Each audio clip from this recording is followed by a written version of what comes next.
Seigneur, nous te disons un grand merci parce que celui qui ouvre les pensées de son peuple pour saisir la profondeur des Écritures, c'est toi. Nous voulons aller de l'avant, atteindre une dimension terrible de la compréhension de ta parole.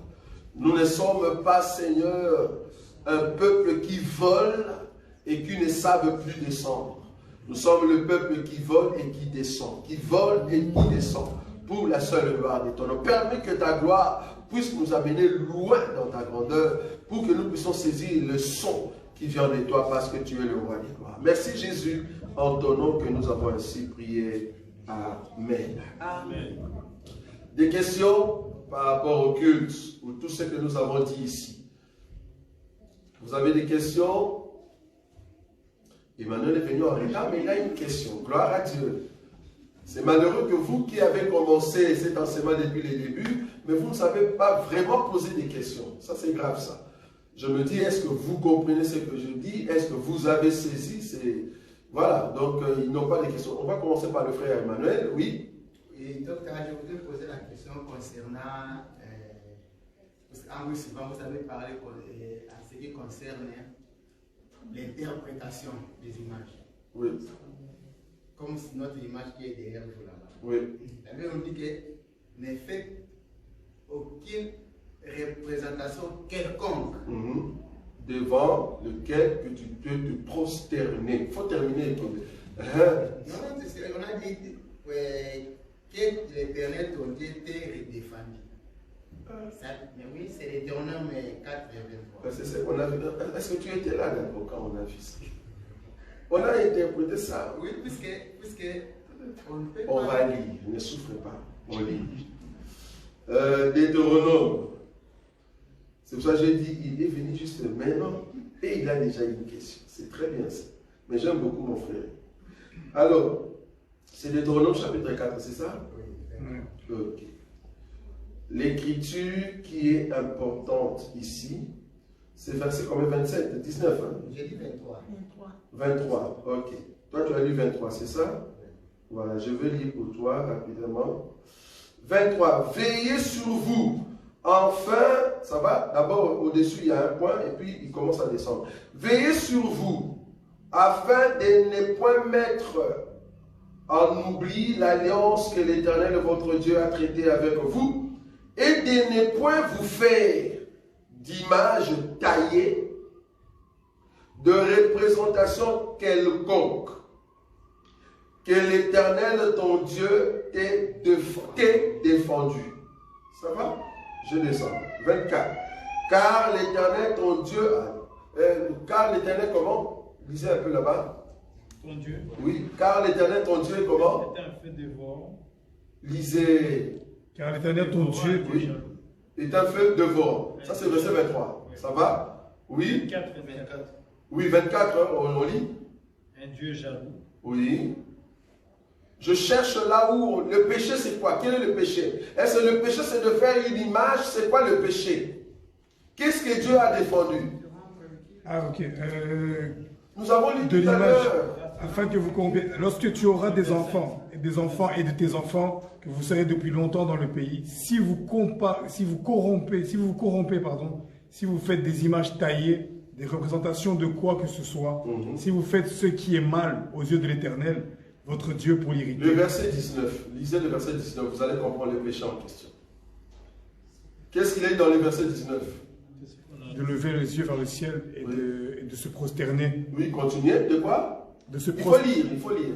Veille sur ton âme, Oui. de peur que, levant les yeux vers le ciel, Oui. et voyant le soleil, la lune et les étoiles, Oui. toute l'armée des cieux, tu ne sois entraîné à te prosterner À te prosterner. en leur présence et en leur rendre un culte. Voilà, ce n'est pas le péché. Le péché, c'est de prosterner en me rendant inculte. Parce qu'il faut comprendre que quand tu dis image, mais Dieu avait dit à Israël de faire des drapeaux. Je ne sais pas si vous savez, vous voyez cette écriture. Dans les campements d'Israël, ils avaient ce qu'on appelle des bannières. Ça, vous voyez, non? Mais ils n'ont jamais adoré ces bannières. Je ne sais pas si vous voyez la différence. Donc ici, j'ai expliqué d'abord les termes prosterner, parce que le frère Emmanuel n'était pas là. J'ai expliqué le terme prosterner devant. quelque chose. Là, ça devient un péché. Mais si tu fais une image comme des bannières, mais tu ne te prosternes pas, c'est là-bas qu'il y a un problème. Cela veut dire, je peux aussi dessiner l'aigle, la croix, ça ne À la croix. dérange pas. Est-ce que tu as une Moi, explication? une croix, mettre ça dans ma maison, ça ne dérange pas. C'est une image tout simplement de la croix de Jésus. Mais est-ce que tu as C'est une pas un problème. Non, le problème c'est l'explication. Parce que la bannière de Judas, c'était quoi? Les lions. Ça vous savez, non? La bannière de Judas, c'était quoi? Les lions. Mais la bannière des Dan, Les serpents. les serpents. Ça va? Mais cela ne veut pas dire qu'ils adorent cela. C'était leur bannière. Maintenant, ici, ce que nous condamnons, c'est de prosterner, rendre un culte. J'entre dans une église, je vois la photo du pasteur. C'est là-bas que j'ai dit. Mais excusez-moi, docteur. Oui. Si on met la photo du pasteur, parfois c'est pour représenter tout simplement leur pasteur, pour voir l'image du pasteur. Ça ne veut pas dire qu'on adore le pasteur. Va représenter ça chez toi. Est-ce que c'est mal de mettre ma photo à moi dans ma maison? Est-ce que c'est un péché? Non. Ta photo à toi, chez toi, c'est un péché. Non. Et pourquoi je prends ta photo à toi, avec ta femme? Je l'amène ici. Pourquoi? Donc, c'est le même dessiner l'aigle dans l'église. Comment ça l'aigle? On dessine l'aigle, on met ça dans l'église. Non, c'est la représentation simplement, c'est l'interprétation de l'aigle, comme l'oiseau, exemple comme ça. Oui. Et même aussi, nous avons fait des chairs. Nous, on n'a pas dessiné. Nous, on n'a pas dessiné. Bon, nous, c'est une photo, hein, mais on n'a pas dessiné. Non, je suis d'accord. Nous, on n'a pas dessiné. Une photo qui a une explication. Vous avez dit que nous sommes des bouteillettes là, qui sont là, ça c'est nous, alors nous allons monter. Donc, par rapport à une écriture, j'ai donné des écritures. Mais oui ou non? Il y a aussi des écritures. Que nous sommes aigles. De l'aigle. Pour dire que l'aigle, c'est l'oiseau, comme vous allez dire, non? Et des chérubins là, c'était l'aigle et. Ah, dans ce sens-là. Mais non, l'aigle, parce que. Quand ils dessinent l'aigle, oui. on dit que non, c'est dans les sens des chérubins. C'est pas un problème. Non, nous sommes des aiglons. Parce que c'est là-bas que le problème. Qu'est-ce que tu interprètes? Parce que quand tu dis, par exemple, tu dessines la colombe. Oui. Mais le Saint-Esprit n'est pas la colombe, c'est là-bas que je suis. Tu dessines la croix. Jésus n'est pas sur la croix. Mais moi, je parle de l'aigle. Oui, l'aigle. L'aigle, toi, tu n'es pas l'aigle. Tu es aiglon. Il y a une différence entre aigle et aiglon. Je ne sais pas si tu vois là où je suis. Ah, l'aigle, c'est lui-même. Parce que si toi, tu es l'aigle, alors Jésus, quoi. Toi, tu es aiglon. La Bible nous dit ça, même la loi sur blanc. Nous volons comme des aiglons. Maintenant, toi, tu dis que tu es aigle. Bon, peut-être tu auras une explication, je comprends. Parce que aiglon qui arrive à la maturité, vouloir ou pas, il devient aigle. Ok, on est d'accord. Maintenant, toi, tu as dessiné l'aigle ici. Tu dis que c'est qui? C'est Jésus? Non. Tu dis c'est qui? Tout simplement la représentation de l'aigle. Mais nous aussi, nous avions dessiné l'échelle. Non, on n'a pas dessiné. Non, c'est juste une photo d'échelle. Mais on a interprété un son. C'est là-bas que moi je suis. Et aussi interpréter, c'est ça qui aussi est mal parfois. Ça n'a pas d'importance, on peut enlever ça. Oui, il n'y a pas de souci. Comme aussi on peut laisser seulement les noms. Il n'y a pas de souci. Non, oui, oui. On peut aussi laisser ça. Parce que dans d'autres assemblées des élus qui n'ont pas de signe, non, on peut enlever. Ça ne dérange pas. Mais le problème est là quand on enlève la photo du pasteur. Ah, nous ne sommes pas. Nous sommes déjà dehors. Mais voilà, c'est là-bas que nous sommes. Pourquoi mettre les photos du pasteur et des mamans pasteurs? Ce n'est pas votre maison. C'est là-bas que moi je suis. Je condamne ça. Je dis non. Un pasteur qui vous vend des calendriers, c'est là-bas que moi je suis. Qu'est-ce qu'on va faire avec ta photo? En tout cas, personnellement. Voilà, il n'y a pas d'importance. Pourquoi tu nous vends des polos avec ta face? C'est là-bas que moi je suis. Si je mets l'aigle, comme tu as dit, bon, pour ne pas comprendre avec l'aigle et l'aigle, vous voyez l'aigle et l'aigle. Parce qu'eux aussi, ce sont des aigles. Ce sont des aigles. Eux aussi, ils ont leur aigle. Maintenant, notre aigle est comment? Parce qu'en réalité, notre aigle, c'est sabot, c'est pied. Il n'a pas de griffes normales, il a des pieds sous forme d'un bœuf. Il y aura encore des problèmes, frère. Je ne sais pas si tu vois ce que je veux dire. Parce que l'aigle dans la Bible, qu'on a décrit, la façon qu'on a décrit l'aigle, si tu veux dessiner ça, mais dessine comme dans la Bible. Toi, tu mets vraiment l'aigle de Google. C'est là-bas qu'il y a un souci. Parce que l'aigle de Google, ce n'est pas ça l'aigle de la Bible. L'aigle de la Bible, c'est pied. Il a des pieds comme le pied d'un bœuf. Le pied de bœuf. Tu vois? C'est ça la différence. Comment tu vas dessiner cet aigle maintenant? Parce que c'est un être vivant. On l'appelle un être vivant. Donc on aura un souci. Ça va? Oui, frère. Autre question, docteur. Oui. Ça, c'était pour l'enseignement de la foi. Parce que vous avez dit l'autre fois aussi que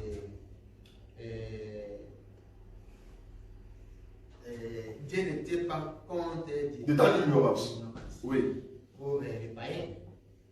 Alors, par exemple, pour un frère qui est dans l'église, oui. Vu la vie du péché, on va le considérer comme païen ou bien comme chrétien. Le frère en Christ qui vit la vie du péché.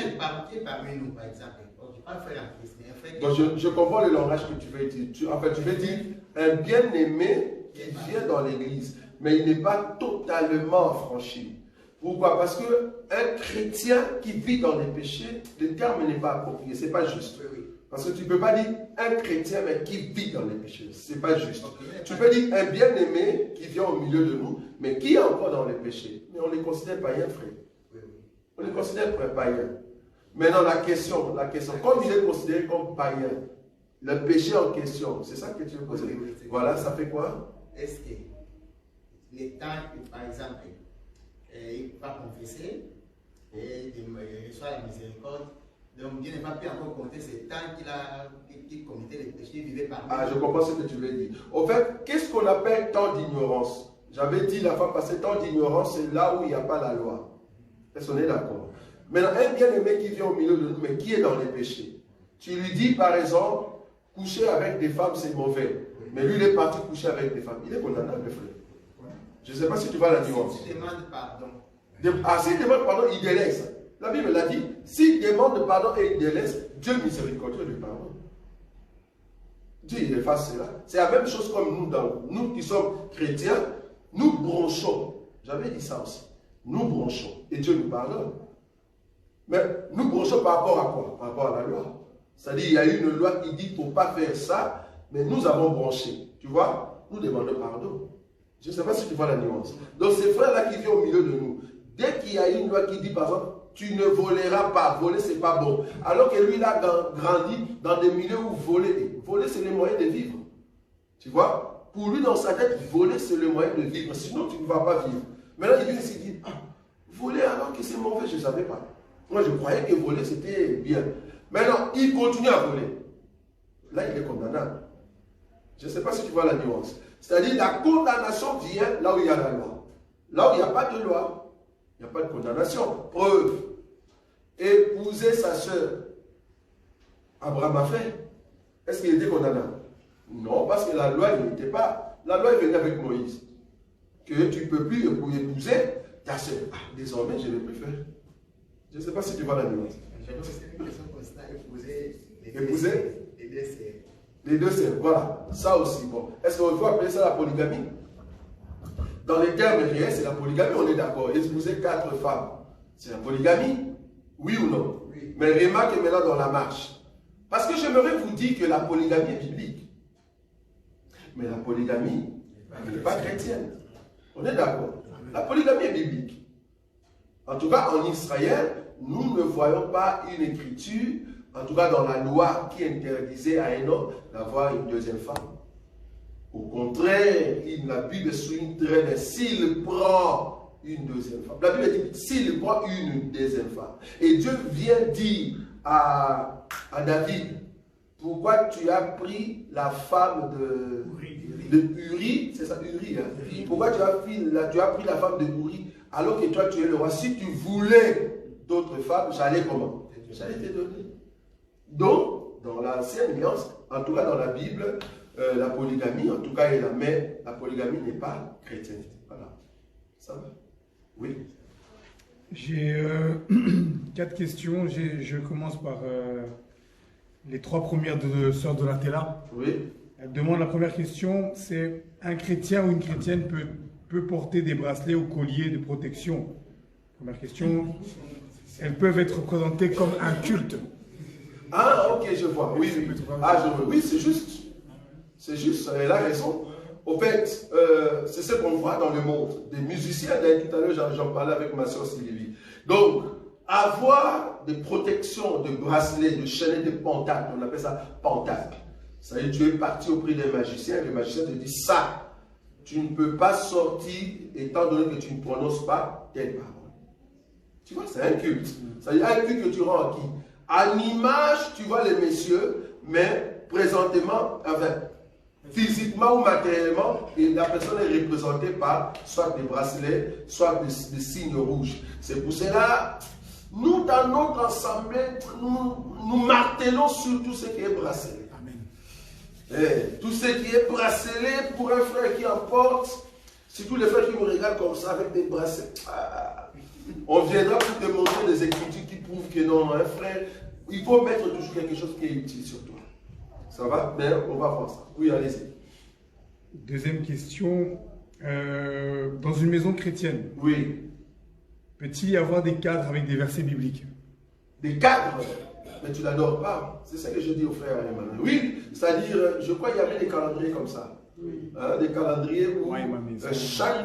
il faut... C'est vraiment ancien, je ne sais pas s'il y en a encore. C'est-à-dire, tu enlèves chaque date et puis il y a une parole biblique. Ça, tu n'adores pas. Soyons d'accord ici. Hein, je martelais prosterner. Il faut comprendre l'enseignement. C'est-à-dire, tu prosternes devant la personne. Or, la prosternation, j'ai bien dit, c'est un mot qui a une sensation, une émotion derrière. Si tu as la sensation de ça, que c'est une prosternation, c'est là que ça devient un péché par rapport au pasteur. Mais si le calendrier qui est là, tu ne prosternes pas. Mais par contre, si le calendrier qui est à la maison, toute l'église de 1500 membres, ils ont la photo du pasteur dans leur maison. Pasteur, moi aussi je vais acheter les calendriers, là où je vais mettre ma photo. Toi aussi, mets dans ta chambre. Tu vas dire, non, vous les frères, on ne sait jamais, on ne connaît pas votre état d'âme. Ah, donc toi, le pasteur, on connaît ton âme. Donc tu as mis tes photos partout. C'est ce qu'on a dit par rapport aux branamistes. Pourquoi vous les mettez à l'église? Même eux-mêmes les blancs, même l'enfant même de Branham qui vient de mourir, je ne sais pas si vous savez. Oh, le fils de Branham est mort. Ah, ça vous ne savez pas? Oh, le fils de Branham est mort alors que Branham de son vivant, je l'ai dit ici, de son vivant il avait dit, mon fils, toi tu ne mourras pas, mais tu iras vivant parce que tu vas voir l'enlèvement. Mais le fils est mort. Est-ce qu'il avait bien prophétisé, oui ou non? Non. Voilà. Il faut faire attention avec les prophéties. Voilà. Mais le fils est déjà mort. Oui, vas-y, dis-moi. J'ai une autre question maintenant de Maman Fada. Oui. Elle demande, comme vous venez de dire, le lion et l'aigle est l'image de Moïse de rideau. Oui. Elle demande si ce rideau est légal au rideau qui a été déchiré le jour où Jésus était mort. Amen. Pour qu'il ait été déchiré, parce qu'il a été déchiré en deux. Amen. Amen. En fait, le rideau, parce que c'est le rideau du temple. Là, nous sommes dans les temples de Moïse, dans les temples qui est venu, qui a été construit par rapport à la loi de Moïse. Oui, c'est ça, c'est le rideau en question. Parce qu'il faut comprendre que nous avons commencé, je ne sais pas s'il faut que je l'enseigne ici, le culte, je serai obligé. Le culte a commencé par des tentes. C'est-à-dire, c'est quelque chose qui est démontable. Ça va? Les cultes commençaient par des tentes. Après les tentes, nous sommes venus au temps maintenant de... quand nous sommes entrés en Israël, c'est là-bas que Dieu va commencer à inspirer David. Mais il dit, toi David, tu as les sangs entre tes mains. Mais quand tu regardes David comme ça, David n'a pas les sangs. Donc tu as les sangs entre tes mains parce que les sangs de qui dégouillent, c'est ça, non? Maintenant, toi, tu ne vas pas me construire l'arche, mais ça sera ton fils. Et c'est comme ça que Salomon va maintenant construire le temple, mais avec des maisons normales. Et c'est à Jérusalem que se trouvait ce temple-là. Le temple, mais sous forme des tentes. En fait, qu'est-ce que je dis? Le même modèle comme le temple, c'est-à-dire 3 parties. Mais maintenant, ici, c'était grand, parce que c'était la construction que Salomon a construite. Là, maintenant, il y avait plusieurs compartiments, mais respectant l'idée des bases, qui est les 3 parties respectives. Ok. Maintenant, avec les temps, il y a eu, je crois, ce qu'on appelle exil ou quoi, le terme me fuit là. Déportation. La déportation. Il y a eu déportation, et c'est comme ça qu'il y a eu un mouvement d'Israël dans d'autres nations. Et Israël était déporté pour la première fois. On a détruit le temple de Salomon. Ça va? Et ce temple a été reconstruit par qui? Par Zorobabel. Tu vois? Quand Zorobabel est rentré, ils ont construit pour la deuxième fois le temple de Salomon. Mais ce temple-là a été aussi détruit après. Parce qu'aujourd'hui, nous n'avons pas les temples. C'était détruit par rapport à la prophétie de Jésus. Cette maison tombera, il n'y aura aucune pierre. Voilà. Donc cette prophétie-là, pour montrer que les temples étaient aussi détruits. Maintenant, il se prépare pour créer maintenant ce qu'on appelle le troisième temple. Mais remarquez que Israël qui avait les temples qui étaient à Jérusalem, mais Israël est grand. Dans d'autres villes, il n'y avait pas de temples. Dans d'autres villes, il y avait des synagogues. Parce que nous allons parler quand même comment est-ce que les églises est nées. Tu vois? Aujourd'hui, nous faisons des cultes dans des églises, mais avant, au début, le culte, c'était par rapport à l'autel. C'est là-bas que je vais venir. L'autel qui, au fait, Dieu a commencé par Moïse. Non, a commencé par les anciens, par Moïse. Et après l'autel, temple, jusqu'à ce que le temple est resté temple au milieu du village, comme on dit à Jérusalem, et nous avons une synagogue. Aujourd'hui, les églises que nous avons, c'est l'image, au fait, de synagogue. Ça va? Les églises que nous avons, c'est l'image de synagogue. Donc là où vous pouvez faire, au fait, des services ou prier, ainsi de suite, mais les temples restent des temples spirituels. Ça va? Encore une question? Oui. Je voulais savoir donc, concernant la postérisation, quoi. Oui. Donc, quelqu'un peut-être a fait mal à ses parents. Oui. Donc, il a regretté sincèrement son acte, quoi. Il peut venir donc s'agenouiller devant ses parents pour parler. C'est culturel. Ce que tu dis, c'est culturel. Hein? C'est une très bonne question. C'est culturel. Ça, c'est, quand je dis culturel, chez le blanc, il n'y en a pas. Je ne pense pas, mais ça c'est vraiment l'Afrique. C'est en Afrique où on voit, si tu veux faire ce qu'on appelle, un acte de regret. Voilà. Un acte de regret se voit quand la personne s'agenouille. Ça c'est culturel. Est-ce qu'appeler ça prosternation? Non. Ça c'est culturel, ça va? Donc, si en Afrique, on met soit à genoux comme ça, dans d'autres pays, pour reconnaître que je fais l'erreur, qu'est-ce que je viens? Je viens donner par exemple des bisous sur le front d'une personne. Ou soit, je prends la main de la personne, je mets sur ma tête pour demander pardon. Donc il y a beaucoup, ça c'est culturel. Ça, ce n'est pas ce que moi j'appelle prosternation. Non, ça c'est pas prosterner devant ses parents. Non, parce que j'ai bien dit au départ, il y a une différence entre prosterner et s'agenouiller. On peut s'agenouiller. Par exemple, si je suis devant l'armoire, je vais ramasser un bic. Tu ne vas pas t'agenouiller? Est-ce que je me prosterne devant l'armoire? Je ne sais pas si vous voyez la nuance. J'ai ma chaussure qui est sous le lit. Tu fais comment? Tu t'agenouilles, non? Pour aller prendre ta chaussure. Est-ce que tu prosternes pour le lit? Non. Je ne sais pas si vous voyez la nuance maintenant. Donc, là maintenant, le problème est que tu viens donc devant quelqu'un, quoi. Oui. Exemple peut-être devant ta femme ou ta femme donc devant toi, devant toi. Il a fait le mal donc pour venir donc s'excuser. Il vient donc s'agenouiller devant toi. Ou toi tu veux faire ça devant ta femme ou ton enfant donc devant toi. Donc devant la femme déjà ça commence à devenir compliqué. Excusez-moi. Oui. On ne va pas voir cela comme prosterner. C'est ça, c'est ça. On voit ça comme un axe. Il faut d'abord parler d'intention. Oui. Parce qu'on parle de prosterner, on va dire que tu adores. Voilà, c'est ça. Donc tu n'adores pas les parents. Non, tu n'adores pas. Donc ici c'est le regret. C'est une punition. C'est le regret. On regrette ça. Voilà. Voilà, tu as gêné. Mais tu n'adores pas les professeurs. Tu vois, c'est une punition. Mais ici, maintenant, il a soulevé un élément. Parce que là, tu fuis. Il a soulevé un élément où l'homme s'agenouille devant sa femme. Parce que si toi, tu le fais, il faut nous dire. Emmanuel, si toi, tu peux t'agenouiller devant ta femme, il faut nous dire. Hé, Emmanuel, non. L'amour. Non. L'amour n'a pas de limite. L'amour a des limites, frère. L'amour a des limites. Toi, l'homme. Tu es l'homme. Nous sommes dans la chambre. Tu as fait le mal. Mais dans la chambre, pourquoi tu viens le dire ici? Vous allez poser la question. Non, c'est pas. Comme ça, ça, on va considérer du gifler. Non.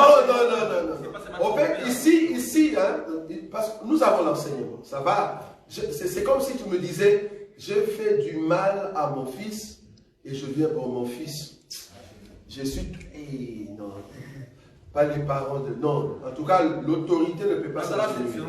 Toujours donc l'inférieur qui vient vers le... Voilà. C'est ce que je voulais dire. L'autorité ne peut pas s'agenouiller. Non. Donc là, on peut faire...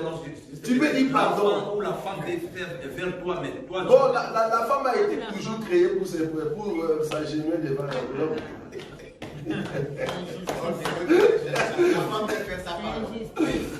Ben, c'est ce que je dis, parce que la femme est inférieure, l'homme est supérieur.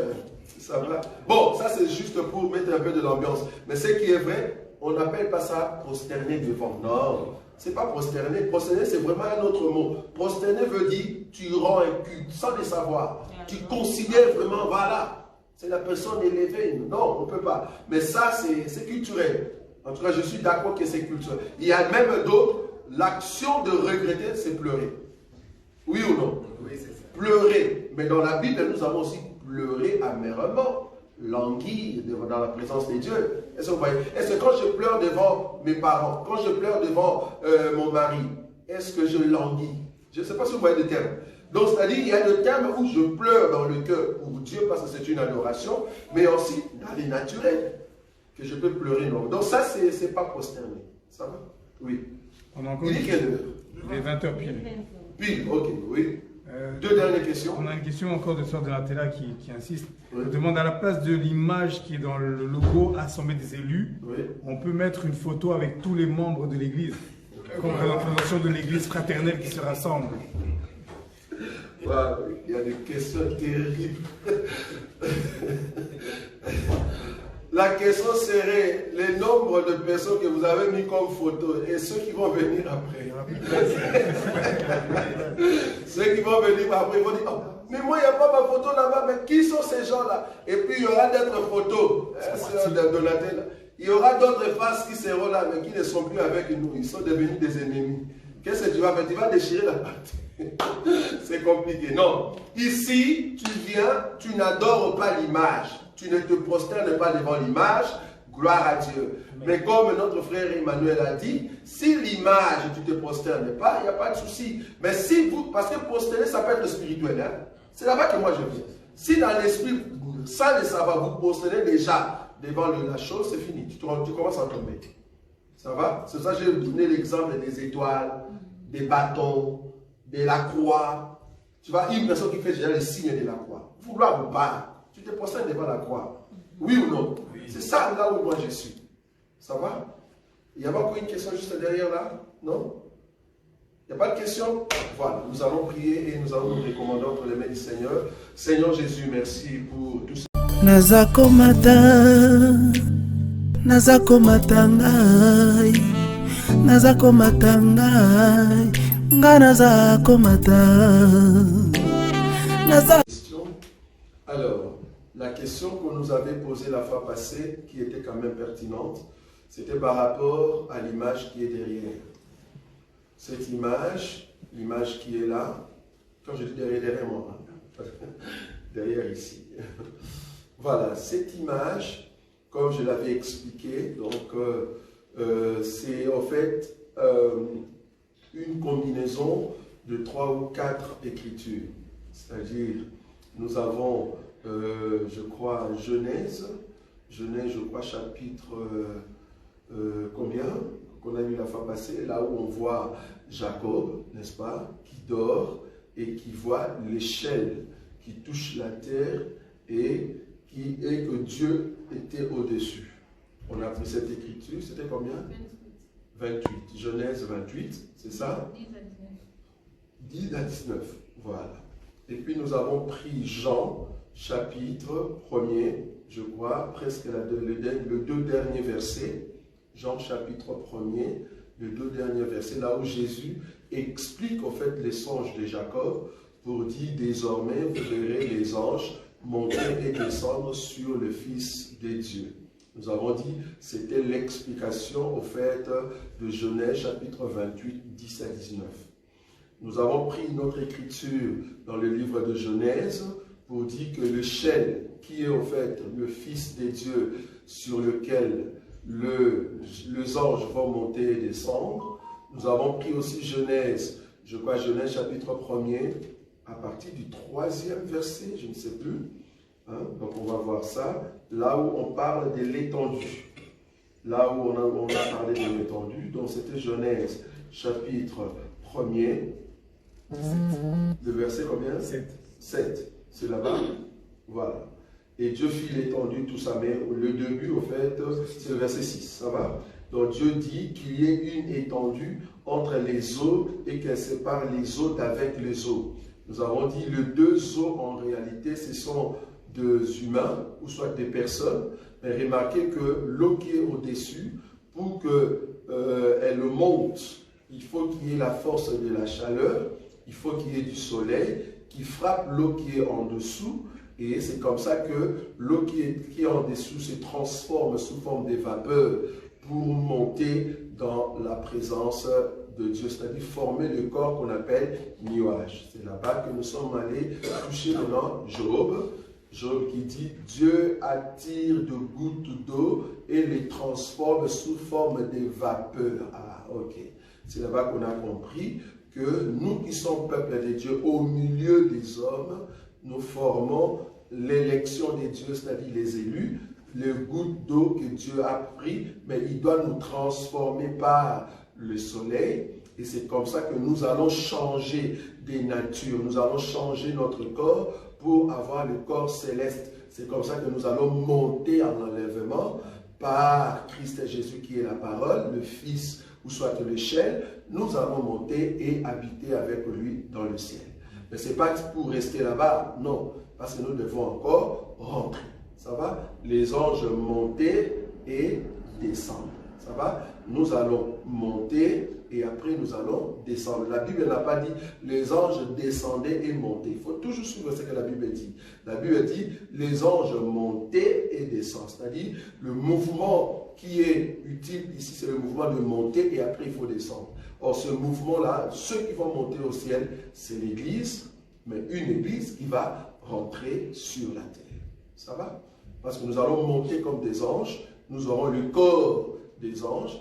Souvenez-vous, Jésus a dit, en ce qui concerne le mariage dans le ciel, le Seigneur nous a dit dans le ciel, nous ne serons pas comme des humains, mais nous serons comme des anges. Donc quand on dit les anges monter et descendre, c'est-à-dire de personnes, des êtres capables de monter au ciel, parce que pour monter, il faut avoir le zèle, c'est-à-dire sous forme des anges, et nous allons descendre. Pour descendre sur la terre, il faut être un ange qui va prendre un autre corps, mais pour descendre, il te faut en fait la capacité de la nature angélique. Ça va? Donc c'est ce qu'on a dit la fois passée. Voilà. Alors, le culte, comme j'avais défini la fois passée, c'est un service. Un service qu'on rend à une personne considérée, à une autorité. C'est une considération, vénération qu'on donne à une personne considérée. Et le mouvement, donc l'acte en question que tu fais, c'est ça qu'on dit un culte. On peut aller plus loin parce que j'avais soulevé le terme culturel. C'est-à-dire, on peut voir même dans nos villages, nous avons ce qu'on appelle le culturel. Donc il y a une façon de faire les choses pour se dire, je suis de telle culture. Voilà. Donc on voit directement que tu es de telle culture par rapport aux éléments que tu mets en place pour identifier d'où tu viens. Ça va? Oui. Oui, Emmanuel. Oui, docteur. Oui. Je voudrais un peu savoir la distinction entre offrande et le passage de Genèse 8, 22. Comment ça, offrande? Offrande et Genèse 8, 22, quand la Bible dit...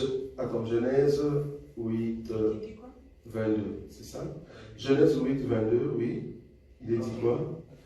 Maintenant, je voudrais dire l'homme, offrande et prophète. Ah oui, l'homme, offrande. L'homme, offrande, prophète, ici dans Genèse 8. Non, je dis, par rapport, vous dites que vous êtes pur, vous allez avoir aussi votre offrande, avec votre offrande, pur. vous donnez cela à un Dieu pur. Oui. Maintenant, qu'en est-il cette loi de la semaille et la moisson? Dans Genèse 8, 22. Bon, ça, c'est la loi, en fait, exige assez que si l'homme, l'offrande est bon, la loi reste toujours. C'est-à-dire, quand l'homme semera, il y aura toujours de moissons. Ça va? Maintenant, quand on va arriver maintenant au temps d'Israël, c'est là-bas que ça change. Mais ici, c'est une loi que Dieu a donnée au temps de Noé. Pourquoi? Parce que Noé pur, offrande pure, Dieu a agréé. Donc, la loi de la semaille pour toi, ça va rester. En d'autres termes, quand tu vas cultiver, il y aura toujours la moisson. Même si vous êtes impur. Ah non, ici il est pur. Hein. Ici il est pur. Je ne sais pas si tu vois là où je suis. Donc Dieu dit ceci, je vais prendre l'écriture. Hein. Chez toi c'est 22, chez moi c'est 23. Genèse 8. Bon, ici c'est 23 ou 22. Il y a d'autres versions c'est 22. Pardon, 23. Mais dans ma version ici c'est 22 aussi. Donc il est dit ceci. Tant que la terre subsistera, le sémail et la moisson, le froid et la chaleur, l'été et l'hiver, le jour et la nuit ne cesseront point. Ça va? Ça, c'est un principe d'abord normal de Dieu. Mais par rapport à Noé, tu vois là où moi je viens, ces principes ici, par rapport à Noé, ça sera des principes favorables. Je ne sais pas si tu vois ce que je veux dire. C'est-à-dire, toi, Noé, étant donné que, par exemple, je prends sémail, étant donné qu'il y a des principes de sémail et moisson, pour toi, Noé, à chaque fois que tu vas s'aimer, mais tu vas avoir la moisson. Mais remarquez, avec Adam. Adam est pur. Qu'est-ce que Dieu a dit? Genèse chapitre 3. C'est à la sueur de ton front que tu mangeras. Mais j'aime beaucoup une écriture pour comprendre la pensée de notre frère. Remarquez, Genèse chapitre 3, il y a une écriture que Dieu a soulignée à partir du verset, je crois, 15. Hein? Est-ce que c'est 15 ou 19? C'est 19, je suis sûr. Alors, non, 17. On peut lire, frère Béni. Genèse 3, 17. Écoute ce qu'il va dire, parce que ici, Adam est impur. C'est pas comme Noé. La loi pour Noé, c'est s'aimer, tu auras la moisson. Mais regarde pour Adam. Il dit à l'homme, oui. Puisque tu as écouté la voix de ta femme, oui, et que tu as mangé de l'arbre au sujet duquel je t'avais donné cet ordre, tu ne mangeras point. Écoutez. Le sol sera maudit à cause de toi. C'est à force de peine que tu en tireras ta nourriture tous les jours de ta vie. Oui. Il te produira des épines et des ronces, et tu mangeras de l'herbe des champs. Donc, ici, on voit que la loi de sémail et de moisson n'était pas propice pour Adam. Mais par contre, à partir de Noé, Dieu dit, ah, je ne veux plus condamner la terre à cause de l'homme. Donc du coup, la terre était condamnée. La condamnation, c'était quoi? Tu cultives, mais pour avoir facilement, il y avait difficile. Mais à partir de Noé, Dieu a changé cela. C'est-à-dire, si tu cultives, tu as la moisson. C'est-à-dire, s'aimer, tu moissonneras. Si tu ne sèmes pas, tu ne moissonnes pas. Ça va? Oui, continue. Maintenant, par rapport à la pureté de l'homme. La pureté de l'homme. Noé était pur, mais Adam non. Actuellement, par exemple, nous aujourd'hui, oui, un homme impur qui sème, cette loi sera applicable pour lui. Ah, je vois là où tu viens. La loi ici, ce sont des principes naturels de Dieu. Ici, Genèse chapitre 8, le verset 22. C'est la loi principale de Dieu. Ce sont des principes qui existent. Que ce soit païen, que ce soit un chrétien. Mais tu vas voir qu'ici, on ne parle pas de principe de base de Dieu. Mais on dit, mais non, tu as travaillé, ok, ça va, tu as travaillé. Tu as eu l'argent, ok. Pourquoi tu as eu l'argent? Parce qu'il y aura toujours la pluie, et tu peux s'aimer, et il y aura toujours le fruit. Ok. Maintenant, est-ce que tu peux prendre maintenant ton offrande et donner à Dieu pour que Dieu l'agrée? C'est là-bas que ça change. Quel homme qui viendra maintenant donner son offrande pour que Dieu l'agrée? Dieu a déjà agréé ses principes. Si tu sèmes, ok, tu vas moissonner. Parce que Dieu ne veut plus changer cette loi, parce qu'il a déjà dit par Noé. Parce que Dieu, quand il dit une parole, ça reste comme ça. Ok. Par principe de base, celui qui sème, moissonne. Ok. Mais est-ce que celui qui sème, moissonne? Pour n'importe qui peut prendre l'offrande pour donner à Dieu? Ah, c'est là-bas que ça change. Il faut être maintenant Noé, pur de cœur. Tu amènes ton offrande, bien que c'est pur, mais si tu n'es pas pur, Dieu n'agrée pas. C'est pour cela que nous allons condamner des pasteurs qui disent, même si tu es prostituée, tu peux donner une offrande, Dieu va te bénir. Nous disons non. Et nous, dans notre évangile, nous disons non. Ça va? Oui. Oui. Je voulais demander, je voulais savoir où donner l'offrande. Comment nous, on doit donner l'offrande. Ici, j'ai bien dit, l'offrande, ici, enlever tout ce qui est argent, tout ce qui est offrande, je ne sais pas moi. Non, je ne suis pas là-bas. Ça va? Je ne suis pas dans cette offrande-là. Ici, vous allez comprendre l'offrande que nous allons, en fait, expliquer. Parce que nous allons venir petit à petit. Parce que là, c'est comme si j'entrais déjà dans l'autre chapitre. Je suis encore dans le chapitre de culte depuis Abel, enfin Adam, jusqu'à Israël. Cette offrande-là. L'offrande, c'était quoi? L'homme doit être pur, l'offrande pure, mais il faut passer par un prophète pour que Dieu agrée. Donc, on pose des questions là-bas. Comme Israël est un peuple de Dieu, mais terrestre, nous aussi, nous sommes peuple de Dieu, mais céleste. Nous aurons toujours le même principe, mais vous allez voir que notre principe sera maintenant comment? Spirituel. Israël a fait parce qu'il est terrestre, ça sera terrestre. Mais nous, ça ne sera plus terrestre, c'est parce que nous sommes maintenant spirituels. C'est là-bas que nous allons monter maintenant dans l'offrande spirituelle que Dieu agrée, sans pour autant négliger ce qui sera matériel après. Ça, on va voir prochainement. Ça va? Oui, oui, dans la même ordre d'idée. Oui. Ça veut dire pour Israël, il y a 4 degrés ou 4 étapes. 4 entités. 4 entités. Oui. Et pour nous, 4 entités. maintenant, le prophète dit encore pour nous, Oui. quel est le prophète. Tu verras ça prochainement. C'est le chapitre qui vient. Mais tu vas comprendre, c'est facile. Parce que j'ai répété ici, Israël, le peuple, le 12, ça va? Ils vont préparer leur offrande.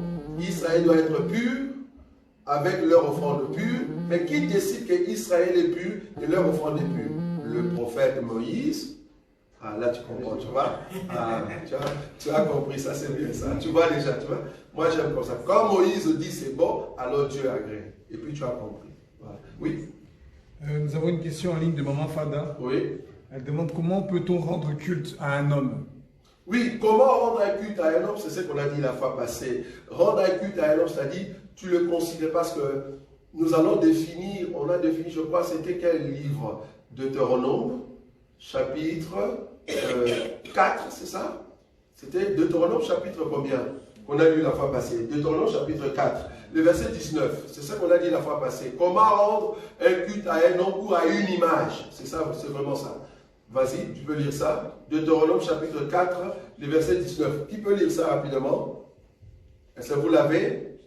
Le frère Owen? Oui. Oui, le verset 19.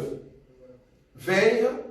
Veille sur toi-même. Oui. Sinon, en levant les yeux vers le ciel, Oui. en voyant le soleil, la lune et les étoiles, Oui. tous les corps célestes, Oui. tu te laisserais et entraîner à te prosterner devant et à leur rendre un culte. Continue. C'est la part que l'Éternel, ton Dieu, a attribuée à tous les peuples qui vivent sous les cieux. Le verset 20.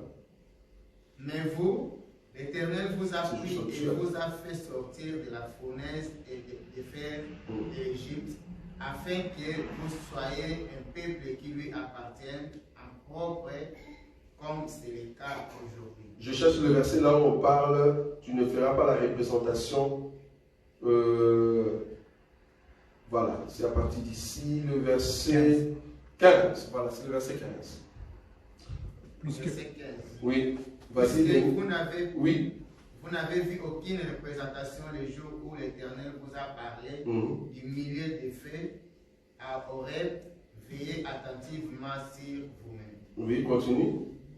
16. Ne vous corrompez pas et ne vous faites pas des sculptures sacrées, des représentations d'une idole quelconque, que ce soit sous la forme d'un homme ou d'une femme. Voilà, sous la forme d'un homme ou d'une femme. Ne faites pas une représentation, une image, que ce soit d'un homme ou d'une femme. Ça va? Ici, c'est là parce qu'il y avait des gens qu'on vénérait. Parce que le culte, c'est vénérer une personne. Il y avait des gens qu'on vénérait, qui étaient devenus comme deux êtres considérés. Même quand on parle des Zéus, dans le monde de la mythologie, quand on dit Zéus, ce sont deux hommes qui ont existé sur la terre. Ces gens-là.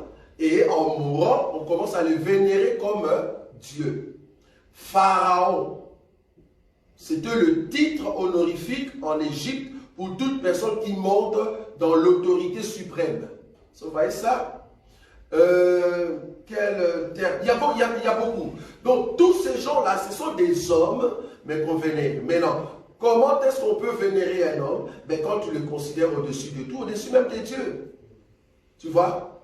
Donc, imagine ton mari, si tu l'aimes plus que Dieu, mais il devient ton Dieu.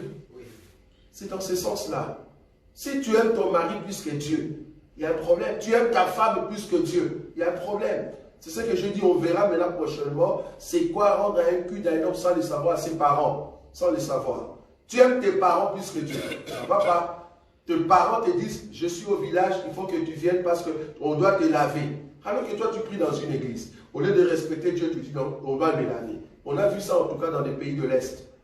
Donc, ils viennent à l'église, mais ils ont aussi des marmites, des choses que leurs parents leur ont données. Un pasteur qui vous prêche, mais le pasteur en question a des prières que leurs parents leur ont données.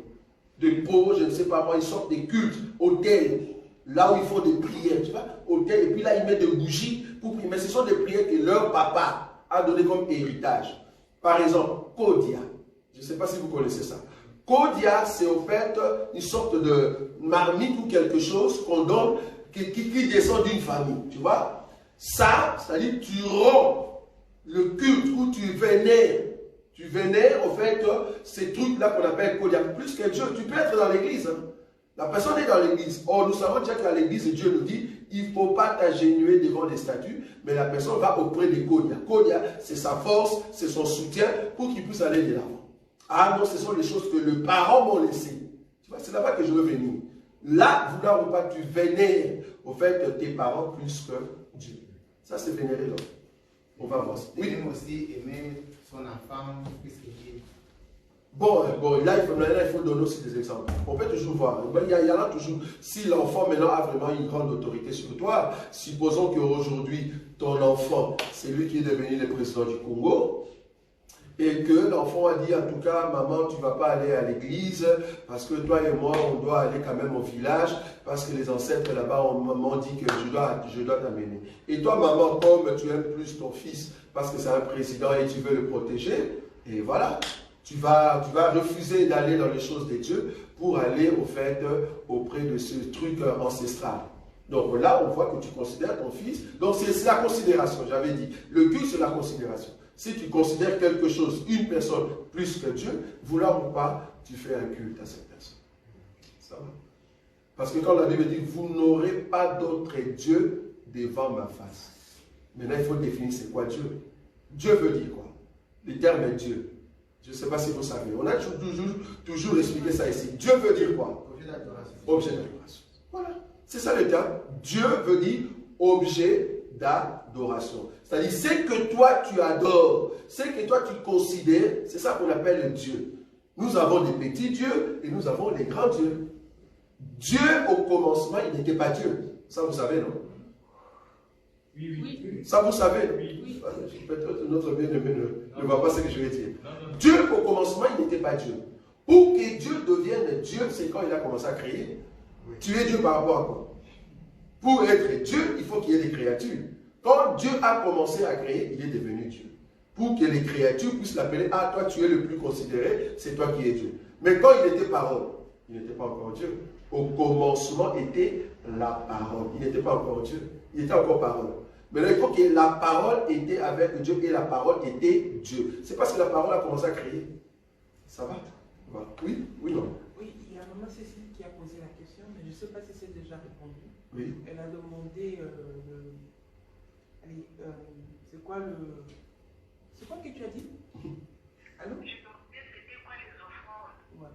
C'était quoi les offrandes? Ah oui, c'est déjà répondu. Donc, je crois que la sœur Paola aussi a posé dans le même sens. Dans les offrandes ici, que nous allons mentionner ici, enlevez dans votre tête offrande physique, c'est-à-dire du genre donne un peu quelque chose de contribution, comme on fait ici. Non, ce n'est pas ça que je veux parler. J'ai bien dit ici par rapport à la question du frère Emmanuel.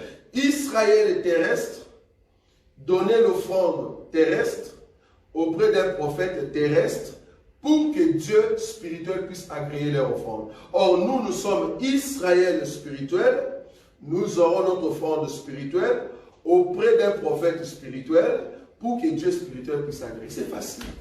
Oui. Et alors, moi, c'est l'offrande spirituelle. Voilà, ça va venir. Ça, c'est le chapitre qui vient après. Ça va? J'aime beaucoup quand j'enseigne comme ça. C'est vraiment, voilà, c'est clair. Je vois ça aussi, comme on avait dit, que Dieu agrée l'offrande de nos lèvres. Ça va venir. Ça va venir, t'inquiète. Ça va venir. Ça, c'est le chapitre prochain. Oui. La question concernant le culte, il y a des lotés. Uh-huh. Concernant le loté, et ça concernant question d'organisation qui. Oui, vas-y, dis-moi. La question? Il y a pas de portugais. Il y a em português? É possível no culto geral da igreja que uma irmã pode ler as escrituras? Est-ce que c'est possible que dans un culte général, qu'une sœur puisse lire les Écritures? Dans un culte. Est-ce que c'est possible? Qui peut répondre à cela? Frère Emmanuel? Non. Non. Frère Owen? Non. Frère Béni? Voilà, tu as déjà 3 témoins. Parce que le culte que nous faisons ici, quand nous disons culte, c'est vrai que nous allons définir. Parce que je dis ici, le culte, c'est quoi? Peuple, offrande, prophète. Il faut que les prophètes agréent.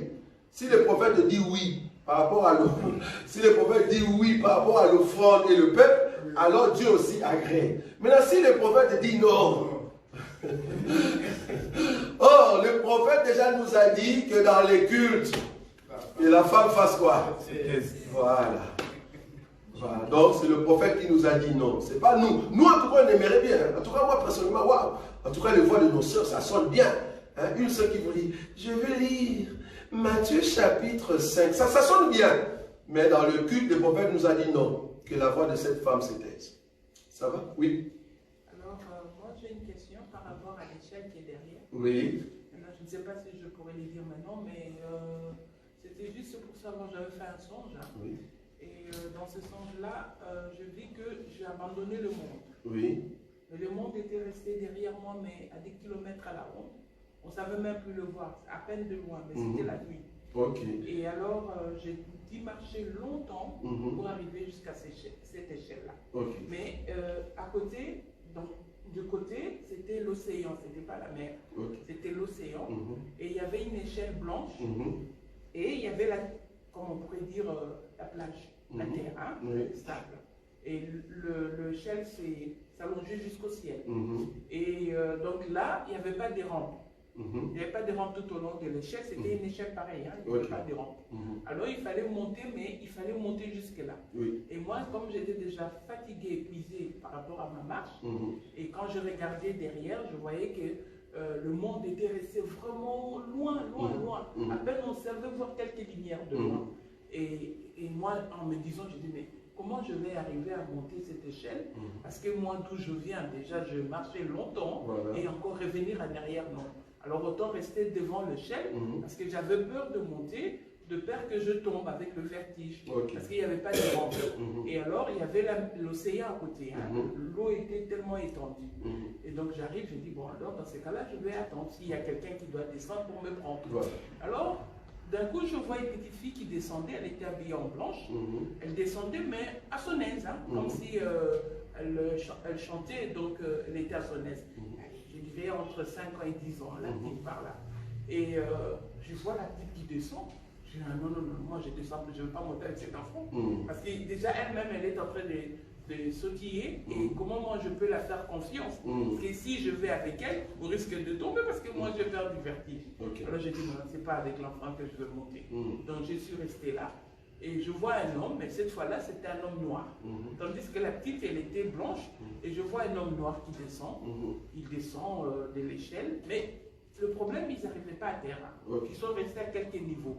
Et moi, j'étais là en train de regarder. J'observais, je dis, si je peux demander. Alors j'ai dit, ben voilà, j'ai marché, je viens de là, et maintenant je veux monter. Mais le problème est que, comme il n'y a pas de rampe, il n'y a pas de soutien, alors j'ai peur de prendre l'échelle, de peur de tomber à cause du vertige. Parce que c'est tellement long que je ne sais pas si j'y arriverai. Et le monsieur qui me répond en disant, mais oui, mais moi je suis là pour ça. En fait, je viens pour chercher les personnes qui viennent pour monter avec eux. Et tu ne peux pas monter seul. Voilà pourquoi je viens. J'ai vu que tu étais là, la petite est venue voir et elle m'a fait signe que tu étais là, alors on doit monter. J'ai dit, mais oui, mais il y a un problème, moi j'ai le vertige et je suis déjà tellement fatigué. Alors est-ce qu'il y a possibilité que vous mettez à côté et moi je me mets du côté de sécurité parce que le fait qu'il y a l'océan, moi j'ai peur de tomber. Alors est-ce qu'il y a moyen que vous vous mettez là et moi je me mets de l'autre côté. Alors il me répond, il me dit, mais je suis là pour ça. Faites-moi confiance, on va monter ensemble. Et c'est comme ça qu'on a pris l'échelle, on montait et mon rêve s'est arrêté là. Ça c'est bien. Ben, je crois que par rapport à l'enseignement de la fois passée, on a compris. Hein, c'est facile par rapport à ce qu'on a expliqué. En fait, là, dans le songe, bon, tu te présentes comme étant d'abord une personne qui a été élue, parce que là, tu as laissé le monde. Même l'océan ou le monde, c'est la même chose. Mais tu as été élu et tu es venu auprès de l'échelle. Le fait d'attendre, cela veut dire que tu nous attendais. Ben oui, tu nous attendais, parce que tu ne peux pas monter seul, on va monter ensemble. Voilà, tu nous attendais, et voilà. C'était toi que j'avais. Parce que je dis à monsieur, la petite, elle était blanche. Je ne sais pas, en tout cas, c'est le prophète que tu as vu. Alors, il est venu pour nous prendre, pour qu'on monte maintenant ensemble. C'est au fait ce qu'on a appelé la fois passée l'enlèvement.